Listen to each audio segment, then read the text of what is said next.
Hello friends, Yellamma కిచెన్కి స్వాగతం. ఈరోజు నేను గోంగూర శనగపప్పు చేస్తున్నాను. ముందుగా కావాల్సింది గోంగూర 3 కట్టలు ఒలుచుకొని శుభ్రంగా కడిగి పెట్టుకున్నాను. తర్వాత ఉప్పు, జీలకర్ర, ధనియాలు, శనగపప్పు, పచ్చిమిర్చి 10, టమాటా, ఉల్లిపాయ. కడుక్కున్న శనగపప్పులో శుభ్రంగా కడిగిన గోంగూరని పెట్టుకోవాలి.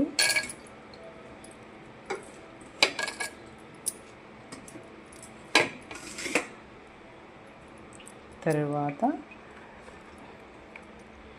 పచ్చిమిర్చిని వేసుకోవాలి.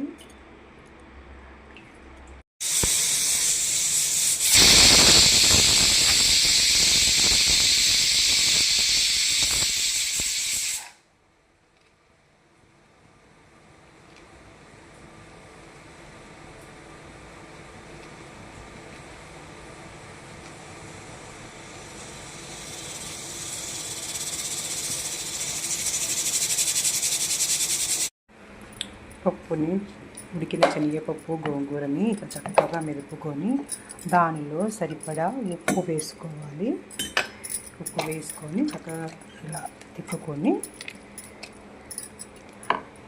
తాలింపు కోసము ఆవాలు, జీలకర్ర, మినపప్పు, మెంతులు, ఉల్లిపాయ, వెల్లుల్లిపాయ, కరివేపాకు.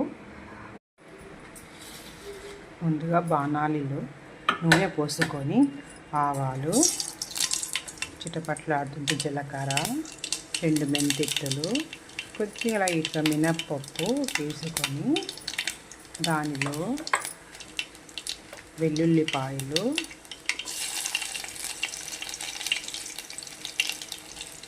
మిరపకాయలు, చక్కగా ఉల్లిపాయలు కొద్దిగా వేసాక ఇలా చక్కగా వేసుకొని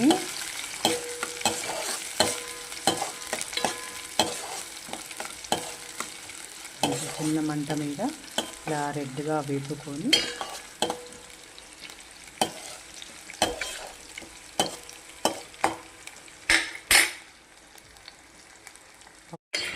చక్కగా కలియపెట్టి ఒక 5 నిమిషాలు స్టవ్ మీద ఉడకనిచ్చి దించుకోవాలి. ఎంతో ఎమ్మీగా ఉండే గోంగూర పప్పు రెడీ. గోంగూర శనగపప్పు కర్రీ రెడీ. హాయ్ ఫ్రెండ్స్, మీకు ఈ వీడియో నచ్చితే సబ్స్క్రైబ్ చేయగలరు. నా ఛానల్ ఎల్లమ్మ వంటిల్లు.